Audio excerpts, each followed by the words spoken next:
큰 나무를 작은 화분에 담는 분재 기술이 있습니다. 미국 사람들은 이것을 도프트리라고 그래서 난쟁이 나무, 우리는 분재라고 하죠. 느티나무처럼 엄청나게 커지는 종류도 30cm에서 35cm 정도의 난쟁이 나무로 만들 수가 있습니다. 저 그림을 보면 저 큰 나무가 화분에 담겼잖아요. 놀랍죠. 저렇게 만들면 굉장히 비싸집니다. 이것을 만드는 방법은 간단한데 그 뿌리에서 보면 곧게 뻗은 뿌리를 잘라버리는 겁니다. 그래서 이 나무가 곧은 뿌리가 아니고 잔 뿌리를 가지고 자라게 하면 성장이 안 된다라는 거죠. 자, 이렇게 비정상적으로 성장하면서 난쟁이 나무가 만들어지고 이렇게 비정상적으로 자라서 화분에 들어가면 그때부터 비싼 값을 받게 됩니다.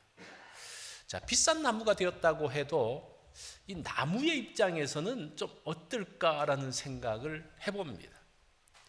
정상적으로 자라지 못하는 것은 비극입니다. 자녀들을 키울 때도 정상적으로 자라게 하는 게 중요하죠. 한때 아이의 가치를 높인다고 운동하는 아이는 운동만 열심히 시키고 음악하는 아이는 음악만 열심히 시킨 적이 있었습니다. 그러면서 비정상적으로 요즘은 그렇게 하지 않습니다.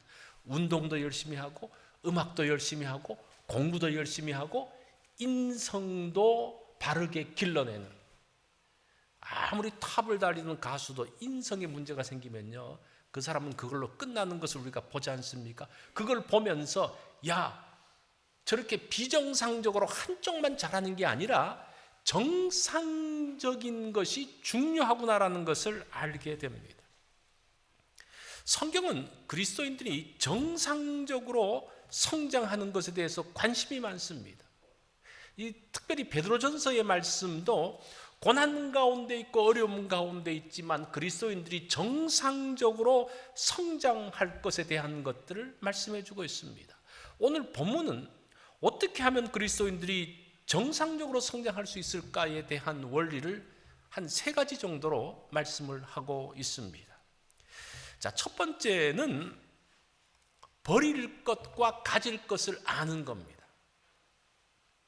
1절과 2절에 보니까요, 그러므로 모든 악독과 모든 기만과 외식과 시기와 모든 비방하는 말을 버리고, 이렇게 하죠. 버릴 것. 그러면서 갓난아기들 같이 순전하고 신령한 젖을 사모하라, 이렇게 말합니다. 그러면서 너희로 구원에 이르도록 자라나게 한다라고 말씀을 하죠. 여기서 버린다라는 말을 보니까요, 옷을 벗다라는 뜻입니다. 다시 말하면 옷을 갈아입는다라는 그런 뜻입니다. 오늘날은 패션에 따라서 옷을 갈아입죠. 그런데 고대 사회에서는 패션을 따라서 옷을 달리 입는 게 아니라 신분을 따라서 옷을 달리 입어요.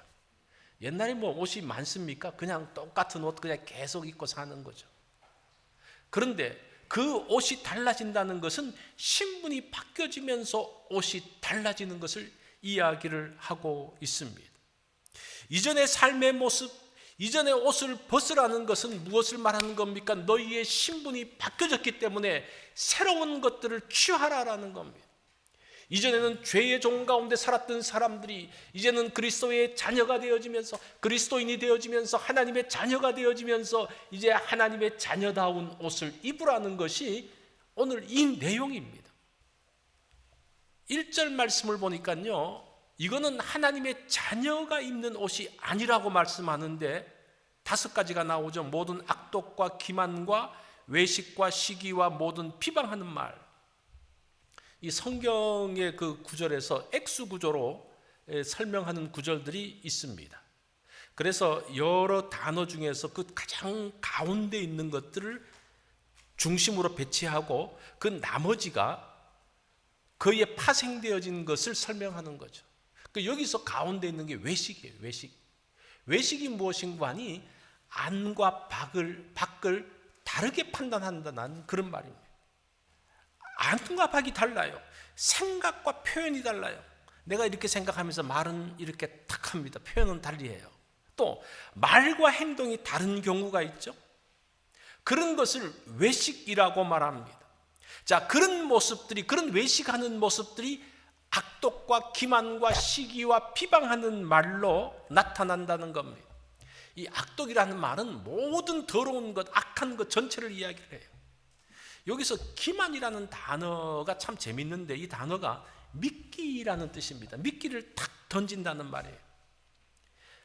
진실한 말을 하는 것이 아니라 자신이 원하는 대로 조정하기 위해서 사람을 분노하게 하는 말을 탁 던지는 것, 이간하는 말을 탁 던지는 것, 그래서 자기가 원하는 대로 끌어당길 수 있게 하는 것이 기만이라는 단어. 시기하게 하고 비방하게 하는 거죠. 자, 이러한 모습들을 버리라라고 말합니다. 그것은 구원받은 백성들이 아니라는 겁니다. 우리가 이 말을 들으면서 이렇게 말하죠. 나는 외식하지 않고 안과 속을 똑같이 할 거야. 그러면서 내 속에 있는 것을 그대로 솔직하게 다 말할 거야. 이 솔직하게 다 말하면요, 문제가 생겨요. 쏟아내기 시작하면요, 문제가 생깁니다. 솔직한 거하고 정직한 거는 달라요. 정직하라고 말하지 솔직하라고 말하지 않습니다. 정직이라는 것은 무엇이? 솔직한 것은 그냥 있는 거 그냥 막 쏟아내는 거고, 정직이라는 것은 내가 그런 마음을 갖게 된 동기까지 이야기할 때 정직이 되어지는 거예요. 내가 왜 내 생각을 이렇게 다 쏟아냈냐? 내가 이런 때문에 다 말하는 것이 정직한 것입니다. 이 모든 모순적인 모습을 벗고 그리스도와 함께 새로운 사람으로 태어나라는 것, 그게 옷을 갈아입는 거예요. 두 번째는 가질 것이 있습니다. 2절에 보니까요, 갓난아이들 같이 순전하고 신령한 젖을 사모하라. 이는 그로 말미암아 너희로 구원에 이르도록 자라게 할 것이다.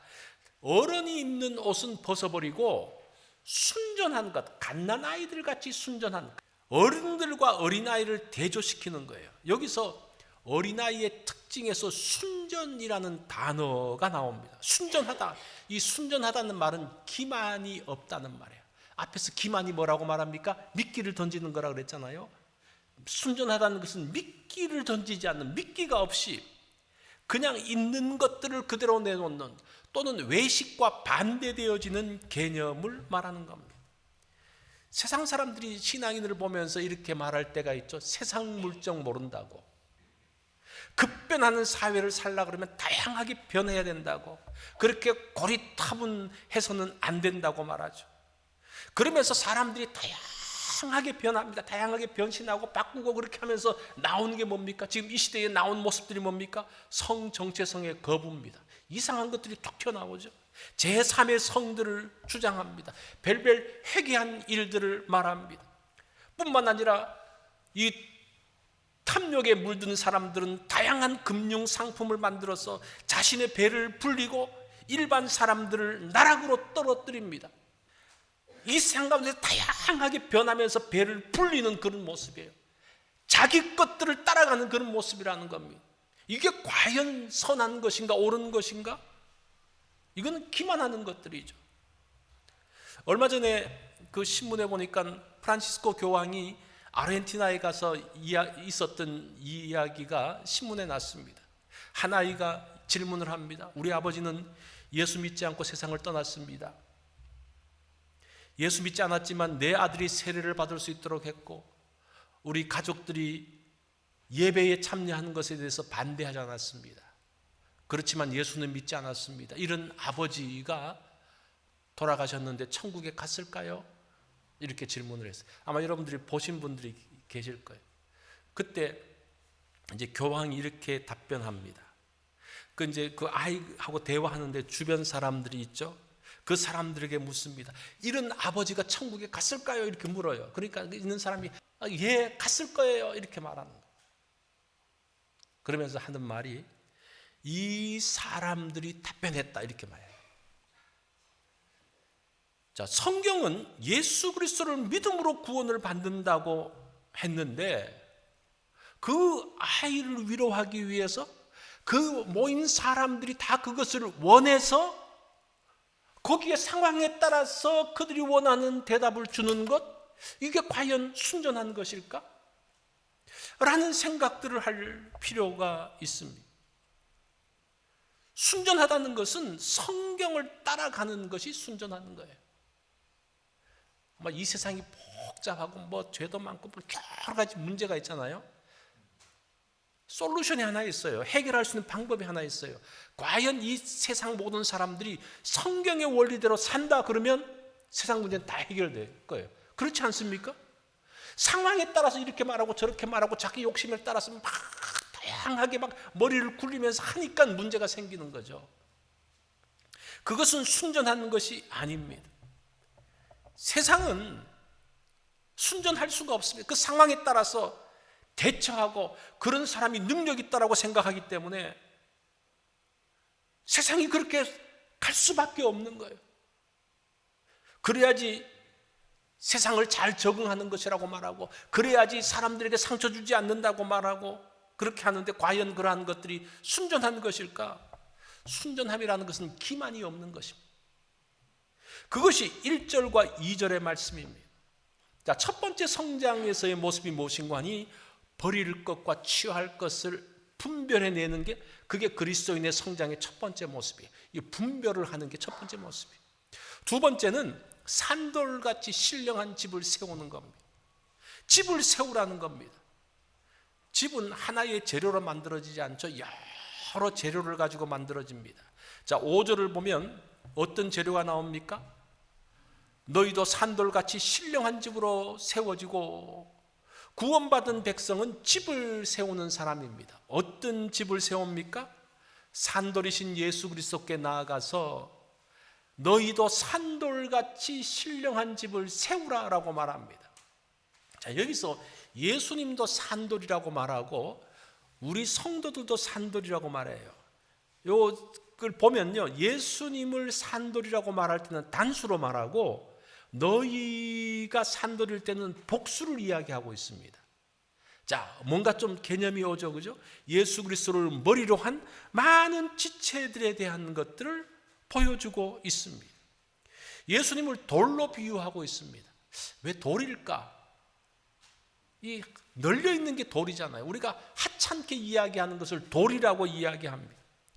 사실은 이 돌이라는 비유는 이사야서에서 가져온 개념, 이사야 28장에서 나오는 거죠. 예수님은 산돌, 살아있는 돌이라고 말합니다. 살아서 역사하는 돌입니다. 이사야 28장에서 말하고 있는 돌은 테스팅으로서의 돌입니다. 이 돌에 부딪혀서 걸려서 넘어지는 사람이 있는가 하면 그 돌을 기초로 해서 있는 사람이 있다라고 말합니다. 이 돌을 통과하면서 테스트가 되어 갈라지는 겁니다.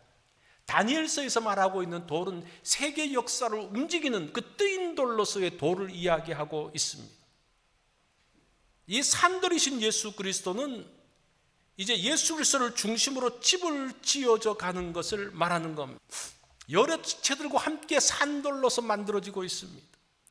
성도는 홀로 신령한 집을 지을 수가 없습니다. 예수 그리스도를 머리로 또는 예수 그리스도를 기초로 해서 만들어지게 되어지죠.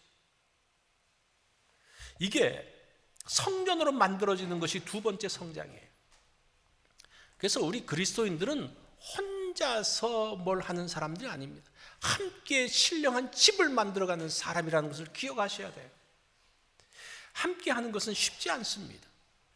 함께 하기 위해서 조화를 만들어야 됩니다. 양보하며 배려해야 됩니다. 사실은 그러면서 사람이 다듬어져요. 혼자 있으면 절대 다듬어지지 않습니다.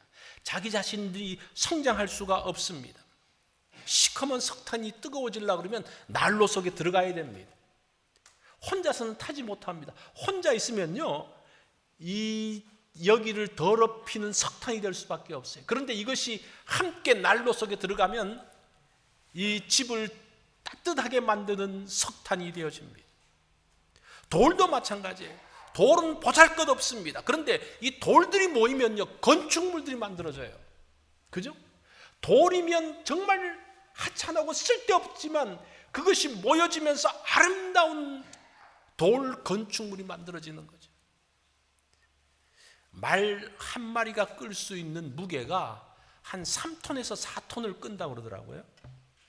그런데 훈련된 말 2마리가 끄는 무게가 20톤에서 23톤이라 그래요. 이게 1924년 미국에서 마차 끌기 대회를 했는데 2마리의 훈련된 말이 이렇게 끌었다고 한 6배 정도의 힘을 냅니다. 이게 얼마나 중요한 원리인지 몰라요.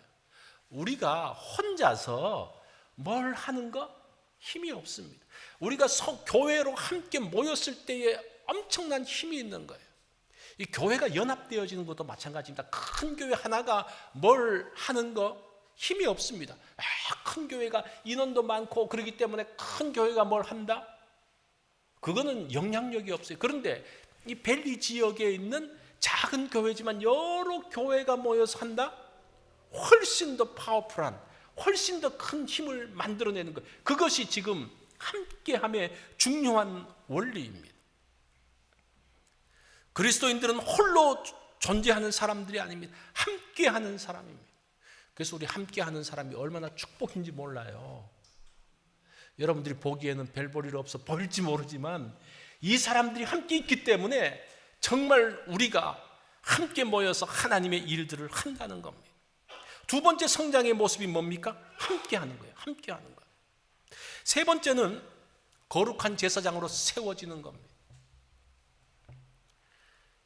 성경은 왕 같은 제사장이라고 그랬는데 제가 거룩한 제사장이라고 말한 것은 그 구절 전체를 요약한 내용입니다.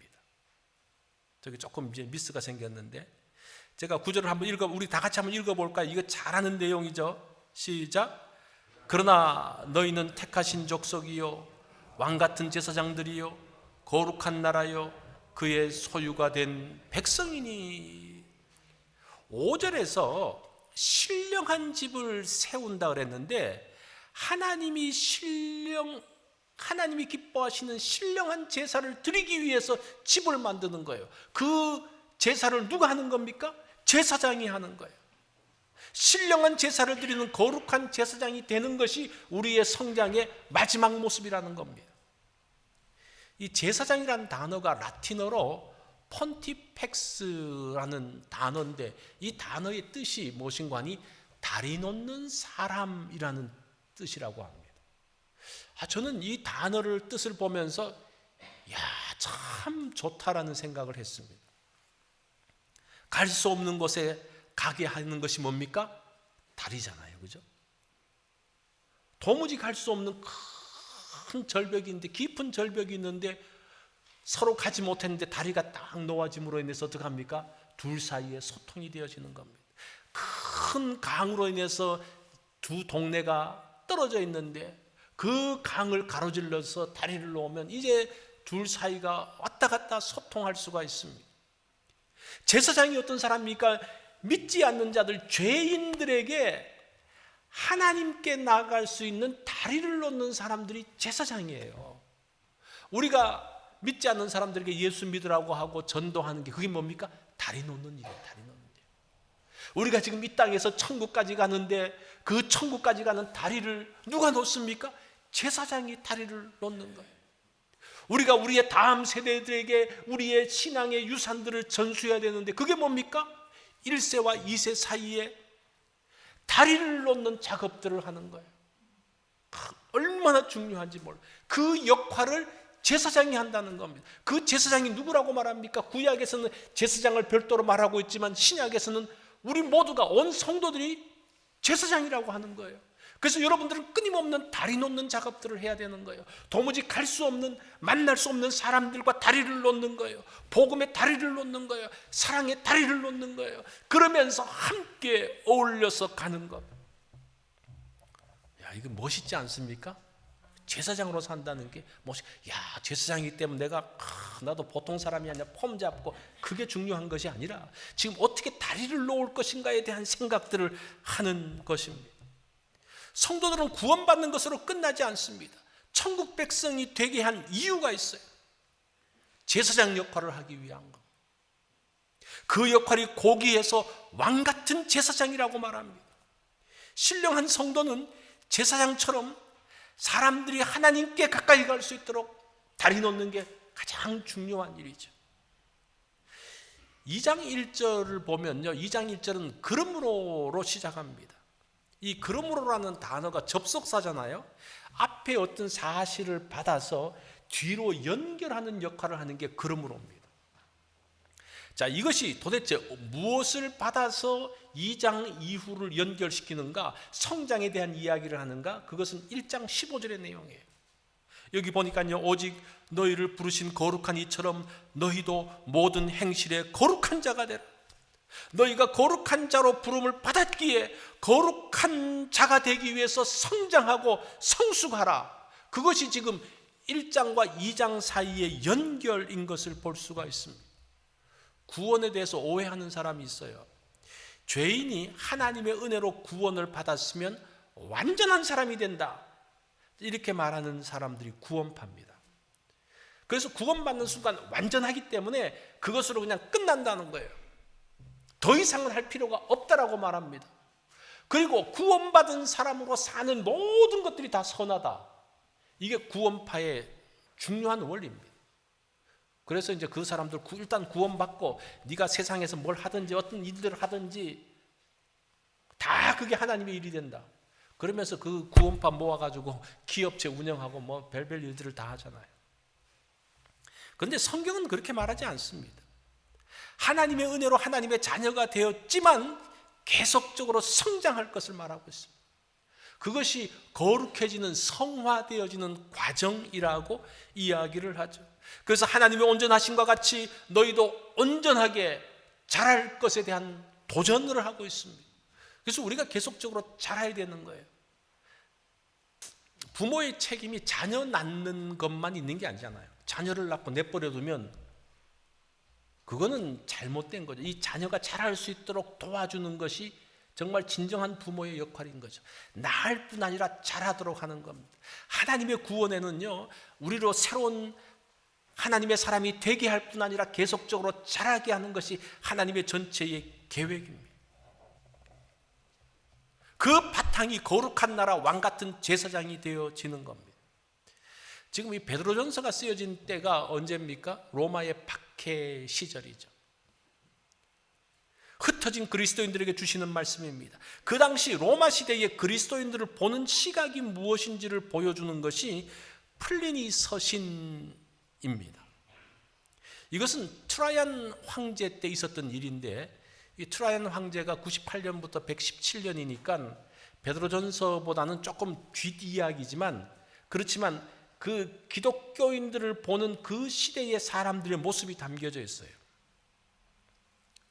비두니아 총독인 플리니가 기독교인들을 처벌하려고 하다가 고민에 빠집니다. 기독교를 믿으면 로마법을 어기는 것이에요. 그런데 그들의 생활을 보면 로마가 자랑하는 게 법이거든요. 로마가 자랑하는 로마법을 어기지 않아요.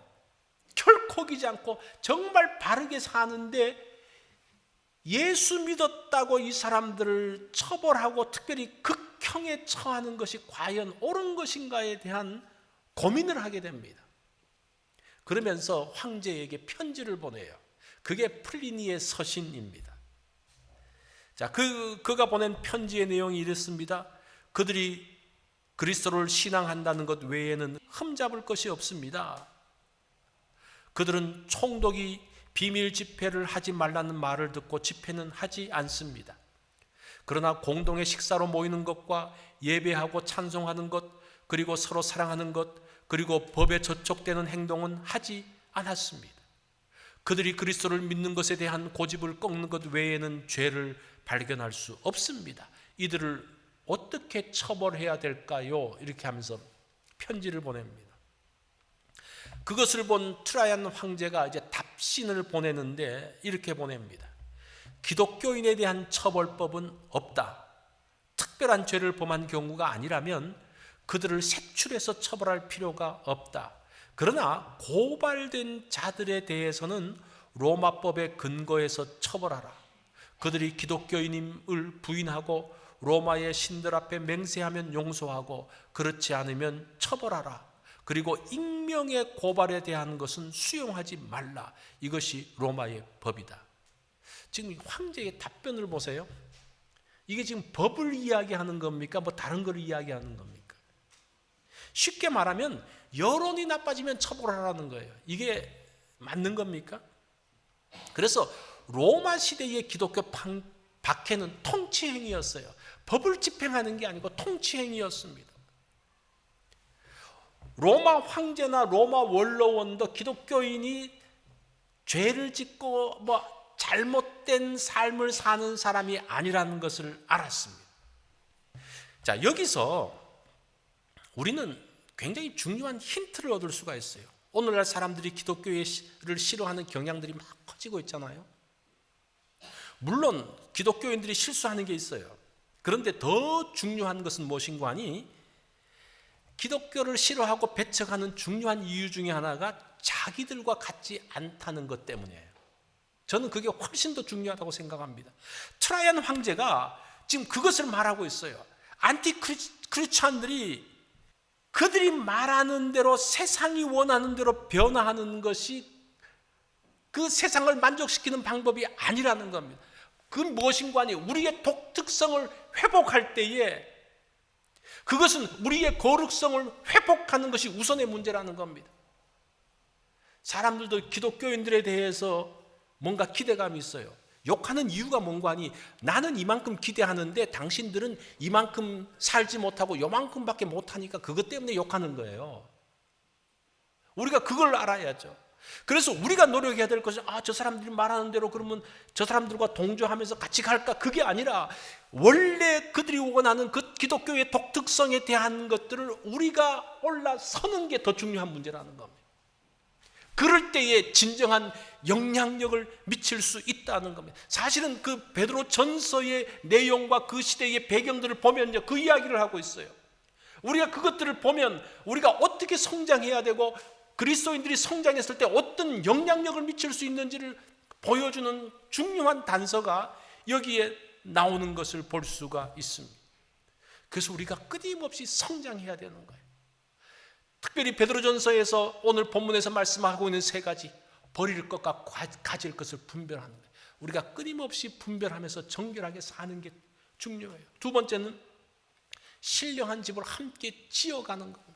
나 혼자서가 아니라 함께 하면요 돌이 바위가 되는 것을 볼 수가 있습니다.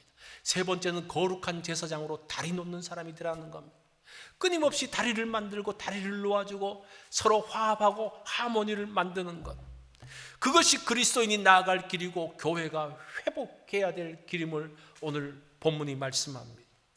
자, 여러분들이 오늘 우리가 이런 원리들을 알았으니까 이런 그리스도인으로서는 우리 성도님들이 되어지기를 바랍니다.